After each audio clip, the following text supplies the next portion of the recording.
Maybe I stole your lunch money because I knew that one day you would be sitting around ArizonaBilliards.com talking shit about me like the little gossiping prick that you are. You don't know me, man. You don't know anything about me.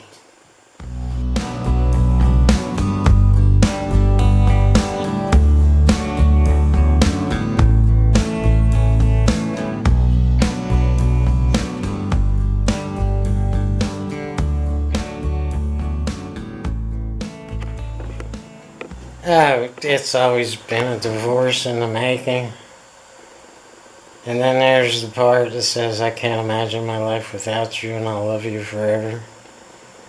You know, that kind of thing.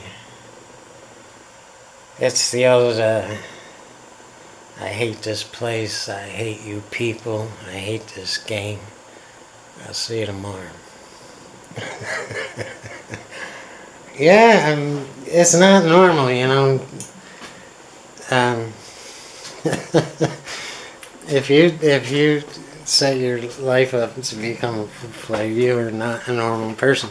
So the first thing you have to do is accept the fact that you're pretty much half nuts. But you know that's a good thing. It's a good thing.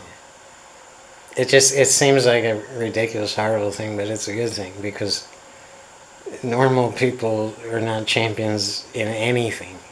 They're just not.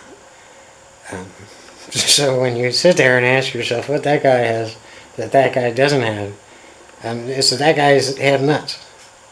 And the other guy's trying to be normal, functional, you know, American puppet. That if you play enough pool, you eventually start seeing the same problems and the same solutions and the same patterns coming up over and over and over again in the same game. This is like, okay, well, this is an issue that needs to be addressed, so you address it in the pool video. And then it comes up again in the next video. It's like, how many times can I address the same damn thing? And I'm sure you guys know that. If you played enough pool, you've seen... Well, the first thing you need to do is start seeing the table in patterns. And after training your brain to do that, then you start seeing the same shit coming up over and over again. So, when you learn how to solve those problems, you start going to subcategories. Like, the reason you solved this problem is because you got down on the line on that, and you understood the wrong side and the right side of the line on this, and you eventually just solved the whole table, and it was almost automatic, and you just got down and did it. That's what happens. But how many times can I talk about that, you know, to the same people? Just preaching to the choir here. So I needed new things to talk about. And psychology's always been fascinating for me, and I wanted to talk about that too. But I didn't want to just make a boring ass video of me talking about it. Which is what this is turning out to be. Why am I in the dark? What's up with my monitor? Here.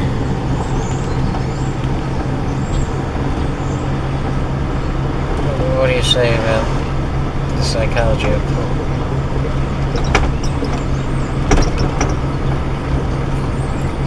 It's such a personal issue. People lose because their heads are all screwed up.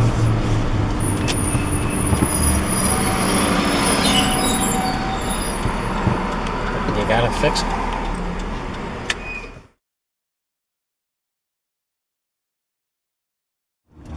Almost everyone watching this video has sat around watching some of their best local shortstops run rack after rack after rack.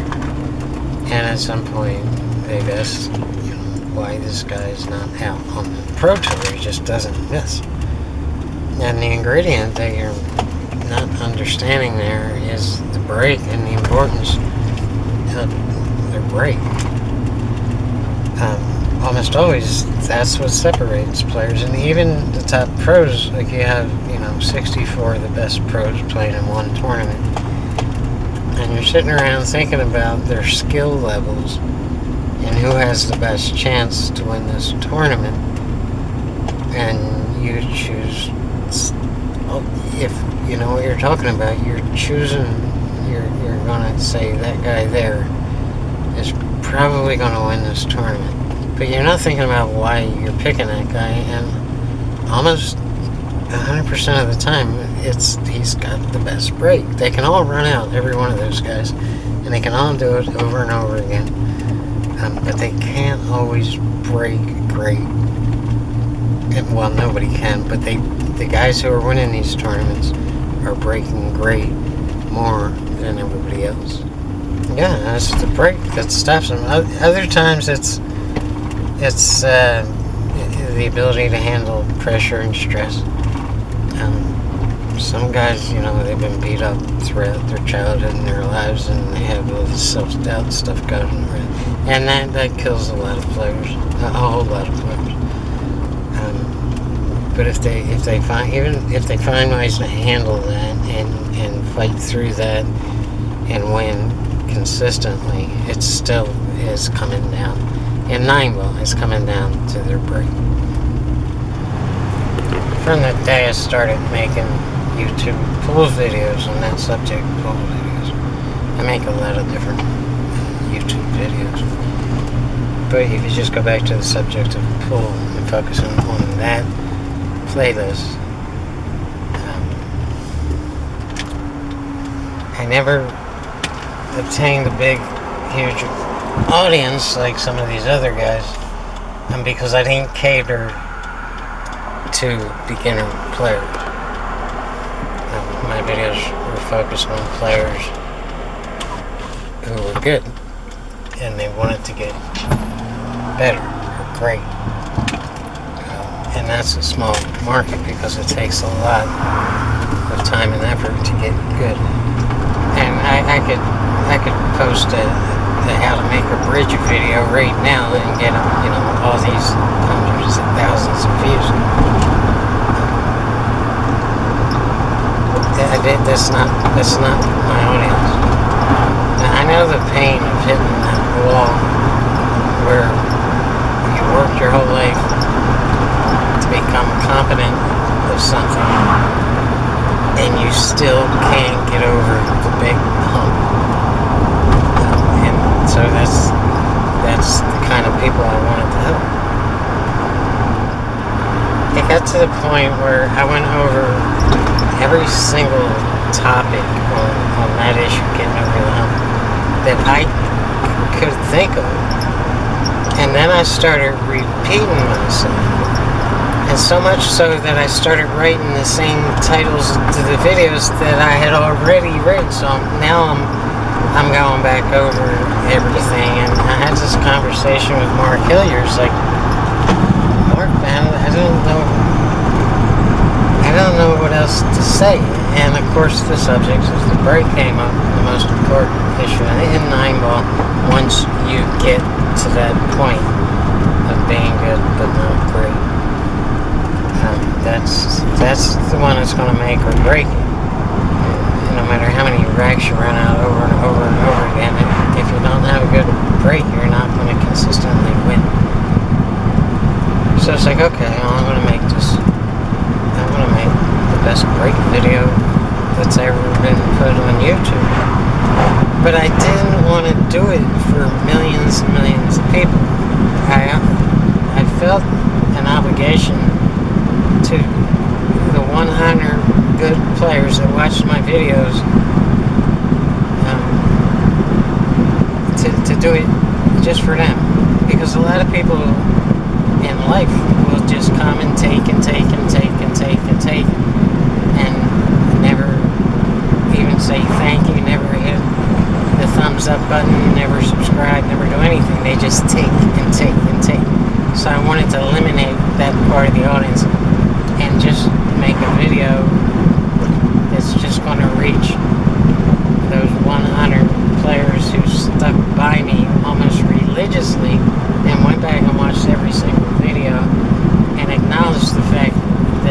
I was doing was helping them. I just wanted to do it for them and not the millions of newbies and, you know. So I was looking for ways to do that, and then I wanted to increase that audience to like 200 or 300. I didn't get there. I found myself repeating the same shit over and over and over. Some of the videos just kind of shocks me. I expected a lot of dislikes on one video that I published titled "Pool's Easy." Just because there's a little bit of clickbait in the title. I don't know. I don't think it was purposely. I meant every word of the title. But just because I know how a lot of people think. So there's pool players spent years and years and years trying to improve his game, and here comes this guy saying it's easy. It's just for that fact, I figured there would be a lot of haters. And so I'm sure that there was a lot of haters that went to the video, but actually started watching it, and I started capturing their attention. So their hate kind of went to, I see what he's saying. So that was shocking. If you watch that whole video, it's going to help your game. I don't care what level of player you are. So it was produced pretty well for what I had to work with. That was really interesting. But again, I don't think it was clickbait. I think it really meant what I was saying. I mean, it's obvious through the video that this guy means what the hell he's talking about. And so, some of them clicked like instead of dislike. Some of them clicked subscribe. Ring, bang, bell. The vast majority, like 98 to 99% of the people who watched my videos over the years have not been subscribers. So again, I wanted to create one video that was going to make or break every single person who watched my videos, and it was going to be on the break. And for obvious reasons, it was going to be a break video that they couldn't share because they could only see it if, they were on that list of players that I allowed to see it. That's what I wanted. That was my plan. But then, so it's like, alright, I want to increase this audience over 100 players. I know that there's more players who are really good, but not, pro level or road level players. So it's like, okay, how do I reach these people? And in the process of trying to reach them, I felt like I wasn't getting anywhere. I was just repeating what I had already said. And I'm the kind of guy who has to progress.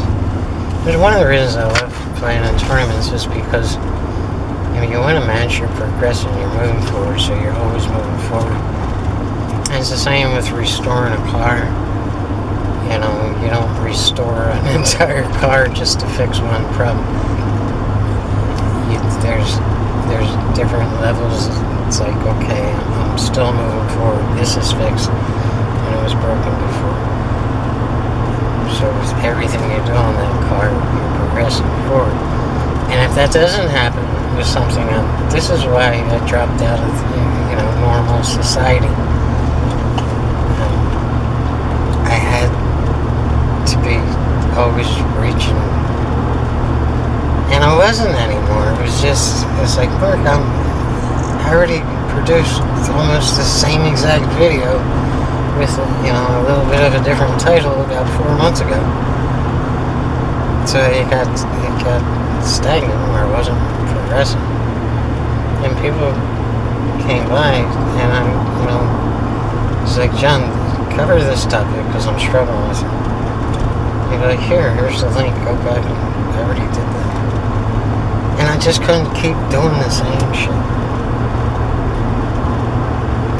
And then coronavirus hit. I was like, well, fuck.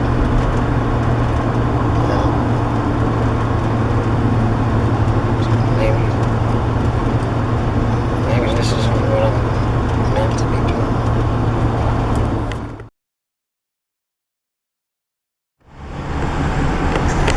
You have to remember I come from the big city of Philadelphia. I was born and raised there. And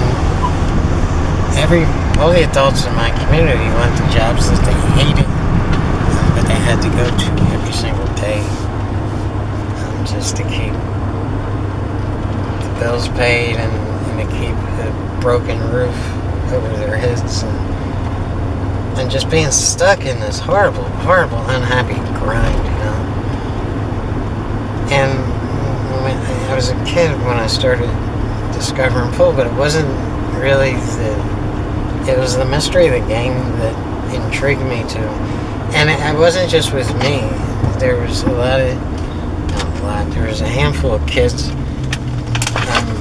friends that took an interest in the game, but it was always the freedom of it and the freedom from that grind, And so players would come into Philly all the time, not always known players, to play these big matches, usually in South Philly, and I would study the bus system throughout Philadelphia because I was just a kid. That was the only way for me to get around Philly was to take a bus to this place, to get off and take another bus to this place, and sometimes a third bus to this place. I would study those bus routes, so I knew how to get to everywhere that the best players were playing. And so in school, this handful of kids would talk, and I would sit and listen. And, they'd say something about, Ace, Joseph being in town to play, somebody else for, big money, or what I thought was big money because I was a kid. And so I would cut school all by myself, not with the other kids, and take a bus to this place and take another bus to that place and get off the bus and walk 4 blocks to walk in the doors of some pool room to watch these matches. And again, even it wasn't really it wasn't anything more than these guys are living lives where they get to do what they want to do and are great at doing it, and they're laying it all on the line so they can continue to live life their way. These are the things that really attracted me to pool. It meant freedom. It meant hope that I didn't have to be stuck in a job that I hated, in a community I hated, that I could someday, if I worked hard on it, just go free as a bird and pop up in any pool room in the country and play pool for a living. So yeah, I was like the Wild West, and all these guys were cowboys, and they were all shooting it out to just for that one big goal, which is freedom. Not necessarily money, but the freedom to continue to live the way they want to live. So as you get older, and places let you in that didn't let you in before because they served alcohol, or they had big gambling card games in the back, or whatever the reason was. That goal, that dream, that freedom starts being added to with new elements like the lights and the music and the girls and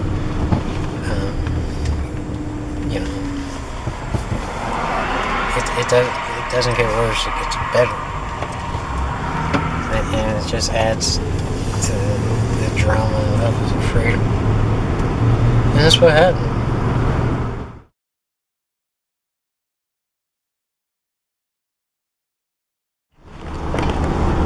And you don't get there without having your heart wiped out a few times along the way. Nobody does.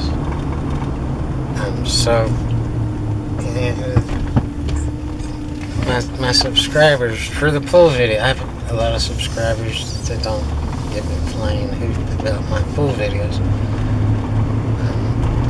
but the ones that did subscribe because I was helping them with their game,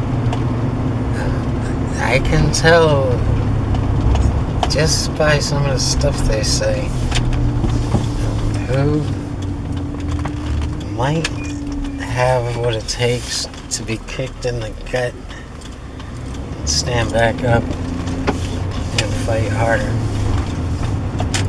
That's a big... See, this is another thing that separates good from great. Every single player gets kicked in the gut.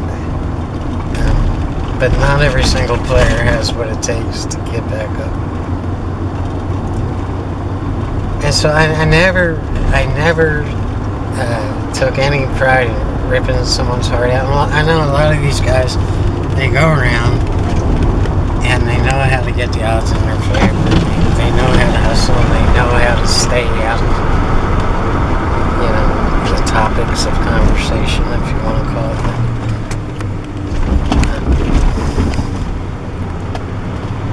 And they get off on hurting people. I don't get off on hurting. I don't beat somebody. I'm sitting at the bar with them, consoling them, and telling them I know how it feels. I believe sometimes nice people can win. And what happens to some people is they get angry at themselves, and they can say, I hate this, I hate that, fuck this, and all this stuff. But I can tell that what they're really angry about is their own performance in themselves and not progressing. And that player who gets back up after being kicked in the gut and is angry at themselves, I know that person has a chance. If you walk into a room full of champions in anything, I don't care what it is, anything, and you look at the room of people like a psychologist instead of like a pool player, you start realizing that all these people are nuts, man. I mean, they're loony. They're off. Something's wrong. And you can't teach people that. I can't take somebody on YouTube and give them my childhood and my experiences in life and say, here's how to prepare to win. Here's what you need to feel. But, you can say that about life. Nobody reaches age 30 without being half nuts. There's a lot of truth in there.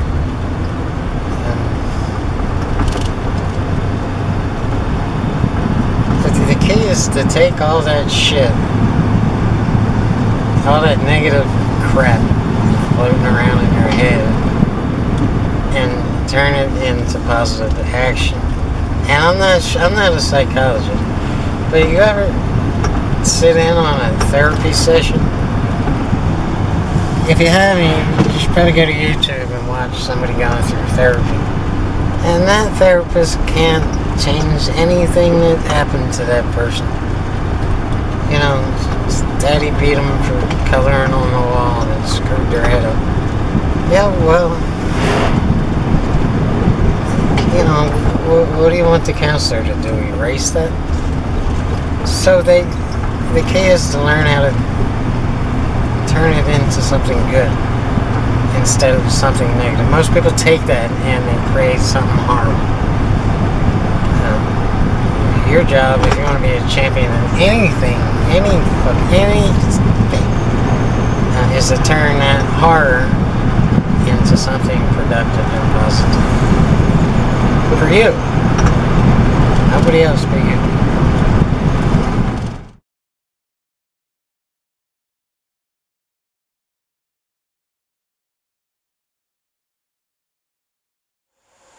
Fool's not a natural human thing. You have to train both your body and your brain to do it at a high level if you want to play at a high level.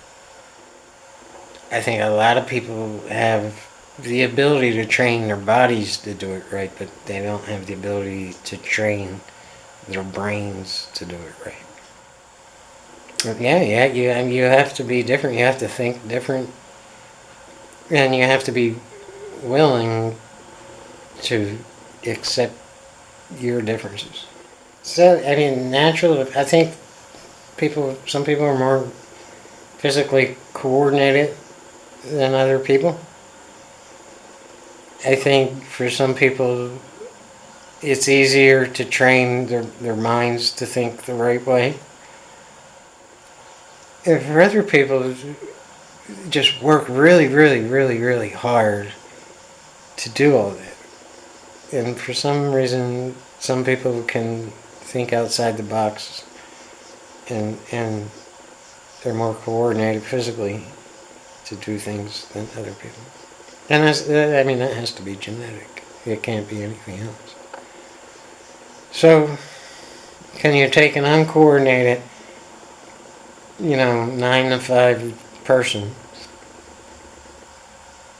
and make him a great pool player? That's the real question.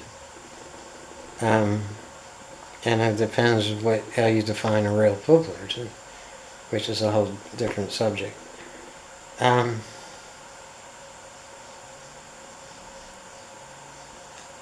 I think it's going to be harder for that person than anyone else.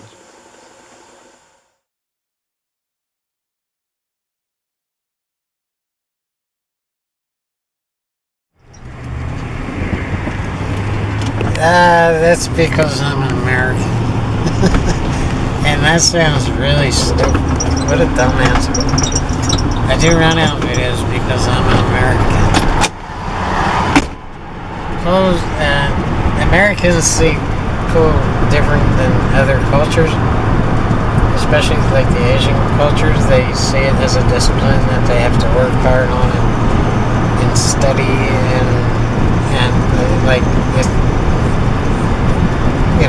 they see it like going to college. Where in American, because our brains have been wired a little bit different, they wanna play and have fun while they're getting good. You know what I mean? So I'm not gonna teach people how to do pool drills and go through the grind of here's what you need to study, and if you hit the cue ball here, will deflect a quarter of a centimeter to the left. Fuck, man. So the run-out videos are like, okay, look, you can play this game and learn how to play it at the same time, just by deciphering the mistakes that you're making. So I can teach you how to never make this mistake here, by setting up a pool drill and showing how to train your body to do it right every time, and your mind. Or we can just play. Let's play. See, we want our cake, we need it too. So I knew that, it wasn't going to be like a class stale white wall. I didn't want to bore people to death. I wanted to have fun while we were doing it.